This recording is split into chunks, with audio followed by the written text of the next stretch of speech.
কাল career deceit একাডেমির পক্ষ থেকে একটা ভিডিও আমরা দিয়েছিলাম। সেই ভিডিওটা আমি একটু দেখিয়ে দিই আগে, অনেকে যারা দেখোনি এখনো পর্যন্ত আগে ভিডিওটা দেখে নাও। এই একটা ভিডিও দেওয়া হয়েছিল, তো এই ভিডিওতে প্রচুর কমেন্ট এসছে, কিছু পজিটিভ এসছে, কিছু নেগেটিভ এসছে। তো এখানে বিভিন্ন মানুষের হচ্ছে বিভিন্ন বক্তব্য ছিল, ঠিক আছে।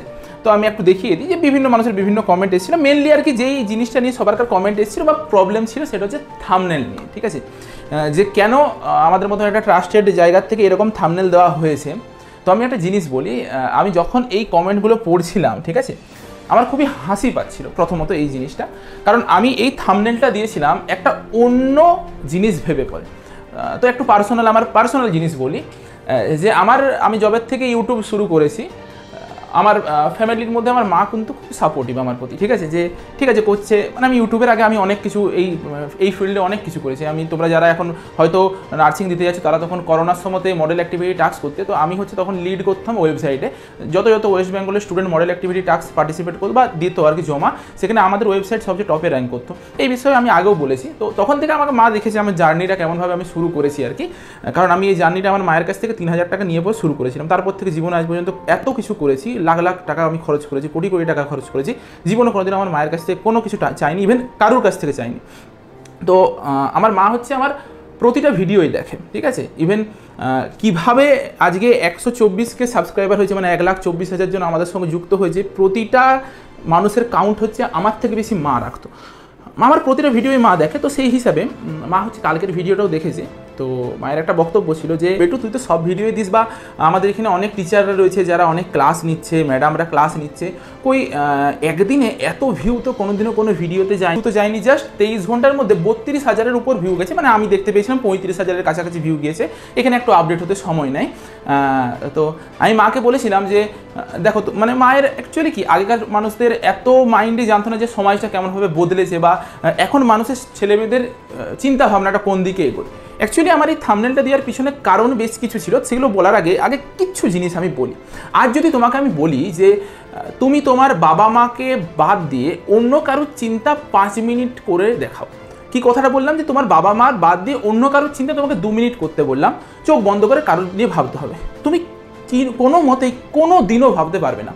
কেন ভাবতে পারবে না? কারণ আমি তোমাকে আগে উল্লেখ করে দিয়েছিলাম যে তুমি তোমার বাবা মার কথা বাদে অন্য কারণ নিয়ে ভাবো। তুমি যখনই ভাবতে যাবে সবচেয়ে প্রথমে তোমার মাইন্ডে আসবে বাবা মার কথা বাদ দিয়ে আমার কাউকে ভাবতে হবে, তাহলে প্রথমে তুমি ভেবে নিলে যে বাবা মার কথা ভাবতে হয়ে যাচ্ছে। কিন্তু যদি আমি তোমাকে বলতাম যে তুমি 2 মিনিট কোনো একটা তোমার টিচারের ব্যাপারে ভাবো, এখানে পসিবিলিটিস থাকতো, তুমি কিন্তু তোমার বাবা মার ব্যাপারে ভাবলে না। তো সেই বিষয়ে মহাত্মা গান্ধীর একটা কোট আছে, সেই কোটটাকে আমি একটু বলি। আমি এইটা নিয়ে কালকে একটু নিজেও একটু হাসাহাসিও করছিলাম যে মানুষের মধ্যে এখন কেমন একটা ধারণা এসছে। দেখো আজকে মহাত্মা গান্ধীর মতন এত বড় একজন মানুষ, তিনি যে কোট দিয়ে গিয়েছিলেন বা একটা বক্তৃতা রেখে দিয়ে গিয়েছিলেন, বক্তব্য রেখে দিয়ে গিয়েছিলেন, সেখানে বলেছিলেন কিপ ইউর থট পজিটিভ। তিনি আজকে বলতেও পারতেন যে নেতিবাচক চিন্তাভাবনা করবে না, কিন্তু কেন তিনি বলেননি যে নেতিবাচক চিন্তাভাবনা করবেন না? কারণ প্রথমেই উল্লেখ করে দেওয়া হচ্ছে নেতিবাচক। যখনই তুমি নেগেটিভ একটা চিন্তাভাবনা মানুষের মাথায় সবচেয়ে প্রথমে ইনজেক্ট করে দেবে, তখন সেই মানুষটা সবচেয়ে প্রথমে নেতিবাচক চিন্তাভাবনাই করবে। কিন্তু মহাত্মা গান্ধী কি বলে দিয়েছিলেন? Keep your thought positive because your thought become your word, keep your word positive.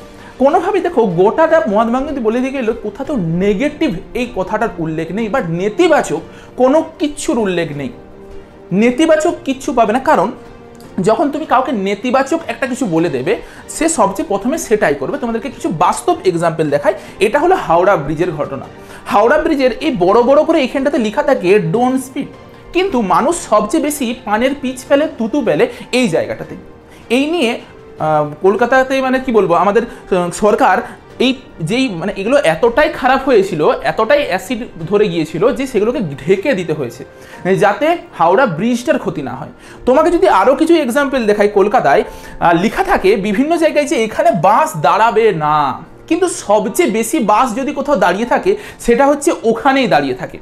সেই বিষয়ে একটা ফেসবুক পোস্ট 3 দিন আগে দেওয়া হয়েছিল। দেখো গভর্নমেন্ট কিভাবে নিজেদেরকে শিফট করেছে। আগে লেখা হতো এখানে বাস দাঁড়াবে না, এখন বর্তমানে সেটা চেঞ্জ করে লেখা হয়েছে নির্দিষ্ট স্টপেজে বাস দাঁড়াবে। অর্থাৎ নেতিবাচক কথাটাকেই উড়িয়ে দিয়েছে। দাঁড়াবে না যখন এসছে, কিন্তু তার আগে কি লেখা রয়েছে? দাঁড়াবে। কোনো মানুষ এই নাটার উপরে দেখলো না, এতটা পর্যন্ত দেখে পরেই ছেড়ে দিল। এটাই হচ্ছে আমাদের দৃষ্টিভঙ্গির ফারাক। তুমি দেখো এইখানে যে গ্রুপে দেওয়া হয়েছিল সেখানে লেখা হয়েছিল one of the biggest jokes ever in Kolkata. কারণ কলকাতাতে যারা বাস করে তারা জানে যে কলকাতায় যেখানে লেখা থাকে যে এখানে বাস দাঁড়াবে না, সেখানে সবচেয়ে বেশি পরিমাণে বাস দাঁড়ায়। মানুষ এই যে লাস্টের এই পোর্শনটা দেখতে ভুলে যায়। আমাদের আজকে যে ভিডিওটা ছাড়া হয়েছিল সেই ভিডিওটারও একদম লাস্টের দিকে যদি তুমি যাও, এখানে লেখা রয়েছে যে এইচএস এর নম্বরের ভিত্তিতে নার্সিংয়ের ভর্তি, কিন্তু লাস্টে লেখা রয়েছিল একটা জিজ্ঞাসা চিহ্ন। কেউ এটাকে লক্ষ্য করলো না। ইভেন যেখানে নিচে আমি হেডিংটা দিয়েছিলাম সেই টাইটেলটারও ভর্তির পরে একটা জিজ্ঞাসা চিহ্ন দেওয়া হয়েছিল, এটা কেউ লক্ষ্য করলো না। তার আগে পর্যন্ত সবাই দেখে পড়ে থেমে গেল। দেখো এই যে এই থাম্বনেলটা তোমরা যে দেখছো, এই থাম্বনেলটা আমি আজকে একা বানাইনি। এই থাম্বনেলটা তুমি যদি ইউটিউবকে ঘেটে দেখো, প্রায় তুমি মোটামুটি 20-30টা জায়গা পাবে যেখানে হচ্ছে এই সেম থাম্বনেল নিয়ে ভিডিও বানানো রয়েছে। ইভেন আমি পর্যন্ত জানতাম না, আমি এগুলো জেনেছি আমাদের টিমকে ইউটিউবের ভিডিও পাঠানো হয়েছিল। বেশ কিছু স্টুডেন্ট, অনেকগুলো স্টুডেন্ট, বেশ কিছু নয় প্রচুর স্টুডেন্ট পাঠিয়েছে বিভিন্ন চ্যানেলের লিঙ্ক যে এরকম বলা হচ্ছে। সেখানেও কিন্তু ভিডিওর মধ্যে কোথাতেও বলা থাকেনি যে এইচএস এর মার্কসের ভিত্তিতে ভর্তি হচ্ছে। কিন্তু ছেলেমেয়েদের মানে এতটাই বর্তমানে এতটাই কম মানে ধৈর্য হয়ে গিয়েছে যে ভিতরে ভিডিওটা ঢুকে পড়ে দেখবো যে কি বলেছে সেইটার পর্যন্ত সময় নেই। আমার আজকে এই ভিডিওটা হচ্ছে 13 মিনিট 13 সেকেন্ডের ভিডিও। তুমি যদি প্রথম 2 মিনিটও নিজের সময়টা ওই ভিডিওটাতে ইনভেস্ট করতে, দেখে যেতে পারতে যে কোথাও বলা নেই যে এইচএস এর মার্কসের ভিত্তিতে ভর্তি হচ্ছে। ক্লিয়ারলি মেনশন করে দেওয়া হয়েছে যে পরীক্ষা হবে, পরীক্ষার মারফতই ভর্তি হবে। তাহলে তোমরা বলবে তাহলে এরকমটা এতজন করছে বলেও আপনি কেন করে নিলেন, আপনি কেন ওদের দলে পড়লেন? আমরা বিশ্বাস করতাম, আমরা ভালোবাসি, সব কিছু আমি মেনে নিলাম। তোমাদেরকে এটাও বলে রাখলাম আমি আজকে কেন, যদি দরকার পড়ে আমি ভবিষ্যতেও এরকমই থাম্বনেল দেব। কেন দেবো জানো? আমি যদি এইখানটাতে আজকে পজিটিভ কিছু একটা লিখে পড়ে থাম্বনেলটা বানাতাম, এই যে এই জায়গায় যেটা মানে 22 ঘন্টার মধ্যে 31,000 মানুষকে আমি সচেতন করতে পেরেছি না, সেটা 3,000 মানুষকেও আমি সচেতন করতে পারতাম না। ফারাকটা হলো এখানে, যখনই তুমি একটা নেতিবাচক কথা বলবে বা নেতিবাচক কিছু উল্লেখ করবে, মানুষের দৃষ্টিটা সেখানে বেশি পড়বে। আমার উদ্দেশ্য ছিল বেশি পরিমাণে স্টুডেন্টদেরকে সচেতন করা, কিন্তু তোমরা কি করলে থাম্বনেলটা দেখে পরেই বিচার করতে শুরু করে দিলে। ভিতরে কি বলা হয়েছে, কি জিনিসের এভিডেন্স দিয়ে কথাটা বলা হয়েছে, সেটাকে তোমরা তোয়াক্কাই করলে না, কিছু দেখলেই না। তোমরা জাস্ট দেখলে যে আমি কি থাম্বনেল দিয়েছি, ব্যাস। থাম্বনেলটা দেখে পরে তুমি বিচার করতে শুরু করে দিলে, ভিতরে কি লেখা আছে দেখলে না।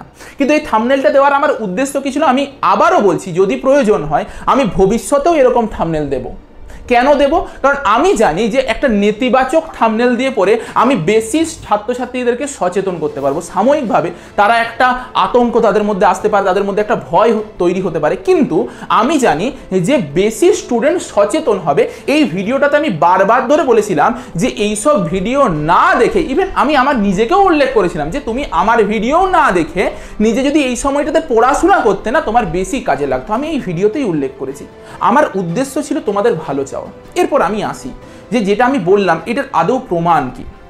আজকে যদি তুমি সিডিএ চ্যানেলে যাও, দেখতে পাবে যে বিগত কিছুদিন ধরে সিডিএ প্রচুর ভিডিও দিয়েছে তোমাদের ভালো চেয়ে, কিন্তু সেই ভিডিওগুলোর এই যতজন দেখেছে তার 60% স্টুডেন্টও সেই ভিডিওগুলো দেখেনি। কিন্তু যদি সে সেই ভিডিওগুলো দেখতো, আজ তার 10% হলেও চান্স পাওয়ার প্রবণতাটা বেড়ে যেত, কিন্তু সে সেটা দেখেনি। আমি দেখাই, কিছু এক্সাম্পল দিই। দেখো কিছুদিন আগে আমি লজিক্যাল রিজনিং ম্যাথামেটিক্সের কোন চ্যাপ্টারগুলো পড়লে হচ্ছে বেশি ভালো মার্কস তোলা যায়, বা বিগত কয়েক বছর ধরে কোন চ্যাপ্টারগুলোর উপরে গুরুত্ব দিচ্ছে, সেগুলো নিয়ে একটা ভিডিও বানিয়েছিলাম। যদি তোমাকে সিম্পল একটা এক্সাম্পল দিই, লজিক্যাল রিজনিংয়ের এত বড় সিলেবাস, কিন্তু মাত্র 5টা চ্যাপ্টার থেকে কোশ্চেন আসে।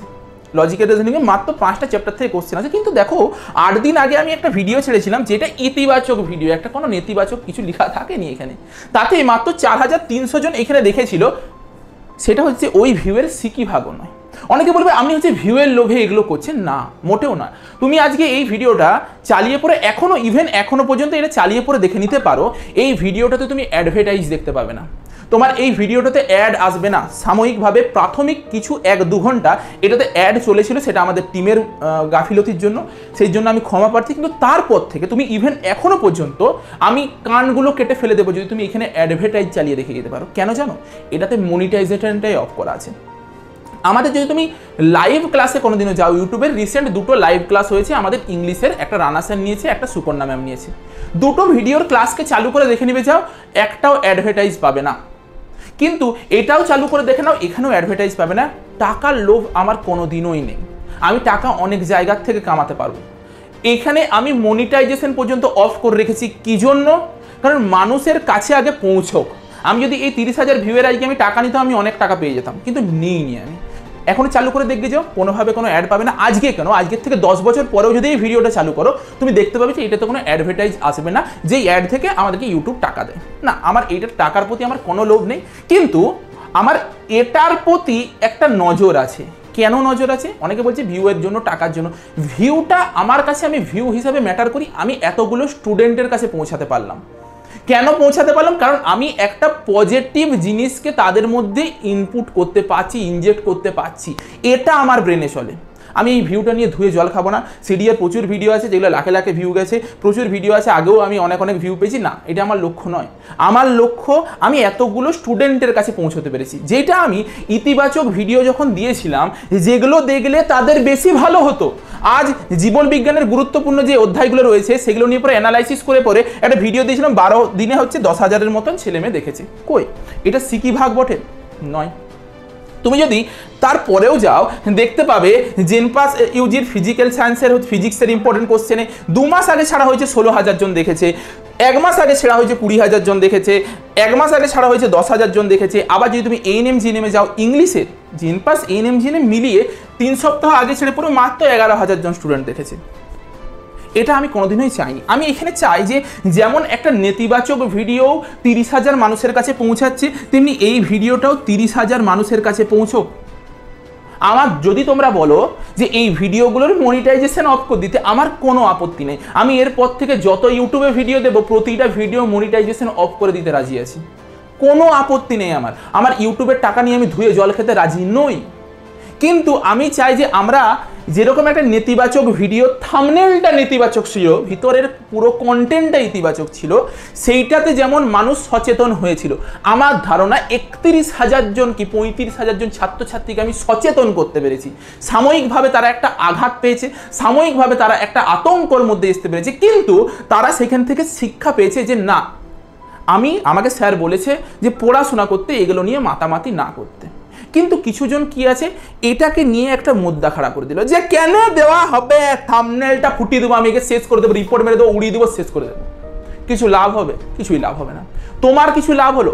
তোমার কিছুই লাভ হলো না। আমার চ্যানেল উড়ে যাক, আমি একটা আলাদা চ্যানেল ক্রিয়েট করবো, কোনো এসে যায় না। কিন্তু ক্ষতিটা কার হবে? কিছুদিন পরে এই চ্যানেলেই হচ্ছে তোমার, আমরা ক্লাস নেবো, এই চ্যানেলে ফ্রিতে কন্টেন্ট চলবে, ফ্রিতে ব্যাচ চলবে, এত কিছু চলবে। ক্ষতিটা কার হবে? যারা এই ফ্রিতে পড়াশোনা করছে, যাদের পেড ব্যাচ নেওয়ার সামর্থ্য নেই, তাদের ক্ষতি হবে। তোমার মতন ছাত্রছাত্রীদের ক্ষতি হবে। তুমি যে আজকে কমেন্ট সেকশনটাতে কমেন্ট করে পরে এতক্ষণ সময়টা নিজের নষ্ট করলে, একটার পর একটা কমেন্টের রিপ্লাই দিয়ে যাচ্ছ, একজন কমেন্ট করছে, তার সাথে তুমি ঝগড়া লেগে গিয়েছো। আমি অনেক দেখেছি, আমি পুরোটাই পড়ে দেখেছি, একটাও রিপ্লাই দিইনি। ইভেন এটাও বলে রাখি যে তুমি আজ থেকে 10 বছর পরেও যদি যাও, ওই ভিডিওর একটা কমেন্টও ডিলিট পাবে না।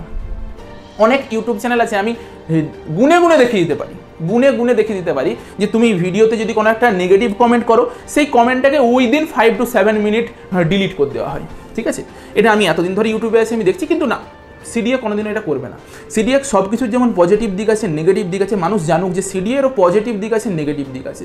শুধুমাত্র মানুষের কাছে আমি আমার পজিটিভ দিকটা দেখিয়ে যাবো, নেগেটিভ দিকটা দেখাবো না, আমি এটা কোনোদিনই হতে দেবো না। তোমরা সেটাকে পজিটিভটাকে পজিটিভ নেবে না, নেগেটিভটাকে নেগেটিভ হিসাবে নেবে না, নেগেটিভটাকে কীভাবে পজিটিভে কনভার্ট করা যায় সেটা তোমার সম্পূর্ণ ব্যাপার। তুমি আজ ওই ভিডিওটা দেখেছো, ওই ভিডিওর থেকে তুমি কোনো নেতিবাচক শিক্ষা নিয়েছো না ইতিবাচক শিক্ষা নিয়েছো, এটা সম্পূর্ণ ডিপেন্ড করছে তোমার শিক্ষার উপর। আমি তোমাকে শিক্ষা দিয়েছি যে তুমি ওখান থেকে ইতিবাচক কিছু নেওয়ার চেষ্টা করো। কী নেবে? যে পরীক্ষার মাধ্যমে ভর্তি হবে। দ্বিতীয় জিনিস কী নেবে? এই সময় এই ভিডিওগুলো না দেখে নিজের পড়াশোনায় মনোনিবেশ করো। এই দুটো জিনিস আমি তোমাদেরকে এখান থেকে শিক্ষা দিয়েছিলাম। তুমি এটা নিয়েছো নাকি তুমি নিয়েছো যে স্যার ফালতু, স্যার এই, স্যার ওই, এগুলো তুমি নিয়েছো, সেটা সম্পূর্ণ তোমার ব্যাপার। কারণ আমি জানি সিডিএর সাথে এতদিন ধরে সব ছাত্রছাত্রীরা যুক্ত ছিল, যুক্ত আছে, ভবিষ্যতেও যুক্ত থাকবে। সিডিএ সকলের জন্য ভাবে, সকলের জন্য ফ্রিতে কন্টেন্ট আগেও দিয়েছে, এখনও দেবে। আমি আবারও বলে যাচ্ছি, যদি এই ভিডিওতে কেউ বলে দিয়ে যাও যে আমার এর পরের ভিডিওগুলো সব মনিটাইজেশন অফ করে চালান, আমি এই যত ভিডিও আছে সব ভিডিওতে মনিটাইজেশন অফ করে দেবো, আমার কিচ্ছু এসে যায় না। কিন্তু আমারও বক্তব্য, এরপর থেকে আমি যা যা ভিডিও দেবো, যেগুলো তোমাদের স্বার্থে দেওয়া হচ্ছে, এই যে এই ভিডিওগুলো এতগুলো কষ্ট করে বানিয়েছি, যেগুলো এতদিন ধরে অ্যানালাইসিস করে বানিয়েছি, সেই ভিডিওগুলোও যাতে তোমরা দেখো, শুধুমাত্র নেগেটিভ ভিডিও নয়। দিচ্ছে। এই জিনিসটা হলো আরেকটা জিনিস আমার বলার আছে, এইখানে আমি শেষ করলাম।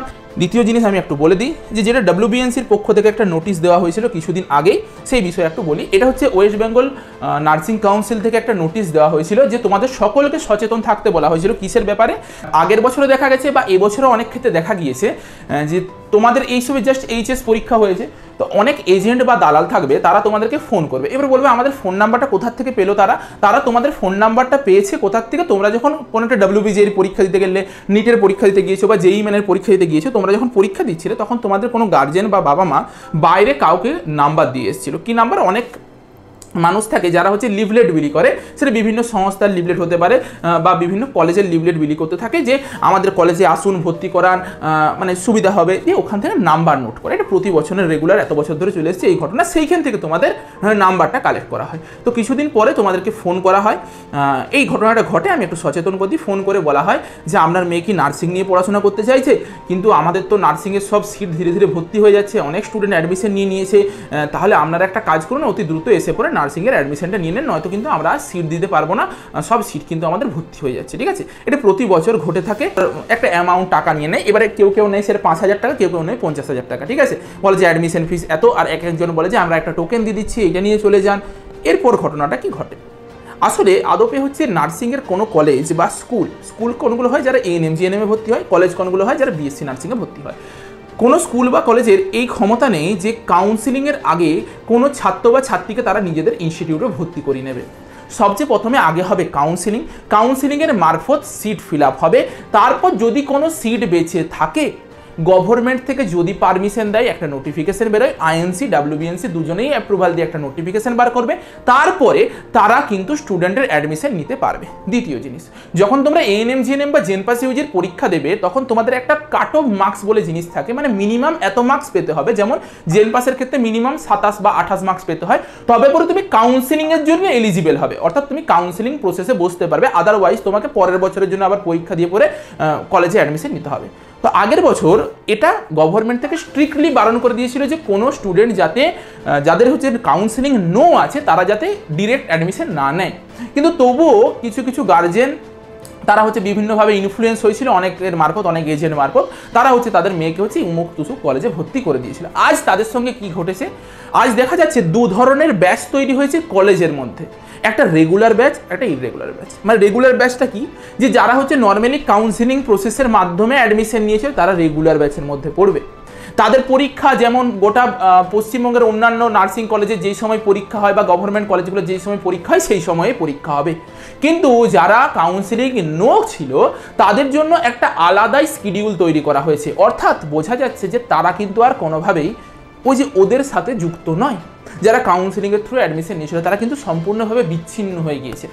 অর্থাৎ ভবিষ্যতে গিয়ে পড়ে তারা যে আদৌ নার্সের যে তকমাটা, অর্থাৎ রেজিস্ট্রেশন সার্টিফিকেটটা পাবে কিনা, তার কিন্তু কোনো গ্যারেন্টি নেই। তারা তাদের লাইফে এই ভুল ডিসিশনটা নিয়েছিল। তোমরা যাতে এই ভুল ডিসিশনটা না নাও, তার জন্য ওয়েস্ট বেঙ্গল নার্সিং কাউন্সিল কিন্তু অলরেডি দিয়ে দিয়েছে যে don't be misguide with fake promises by agent, tutors or agent, proper guidance, please consult স্বাস্থ্য ভবনের সাথে কনসাল্ট করতে বলেছে। তোমরা স্বাস্থ্য ভবনের সাথে কনসাল্ট নাও করতেও পারো, আমরা তোমাদেরকে বলে দেবো যে কোনগুলো অথেন্টিক কলেজ, কোন কলেজগুলো অথেন্টিক নয়। কারণ একটা নার্সিং কলেজের অনেক কিছু ক্রাইটেরিয়া থাকে, WB হেলথের পারমিশন থাকতে হয়, INCর পারমিশন থাকতে হয়, WBNCর পারমিশন থাকতে হয়, তবে পরে সেই কলেজটা একটা কলেজ হিসাবে মানতে পারবে। মানে তুমি ওই কলেজে পড়াশোনা করলে 3 বা 4 বছর পর হচ্ছে তুমি একটা সার্টিফিকেট পাবে, তার আগে পাবে না। উপর সম্পূর্ণভাবে ডিপেন্ড করছে যে তুমি কি ডিসিশন নেবে। আমি তোমাদেরকে সচেতন করে দিলাম, তো নিজেরা এইটাতে সচেতন থাকবে যে তুমি কলেজে ভর্তি হবে, কিভাবে ভর্তি হবে, নিজে 1 বছর ড্রপ দেবে যদি পরীক্ষা খারাপ হয়, না কি করবে, এটা সম্পূর্ণ তোমার ব্যাপার। আমার সচেতন করার কাজ, আমি সচেতন করতাম। তো আজকের মতন ভিডিওটা এই পর্যন্তই, দেখা হচ্ছে একটা নতুন ভিডিওতে।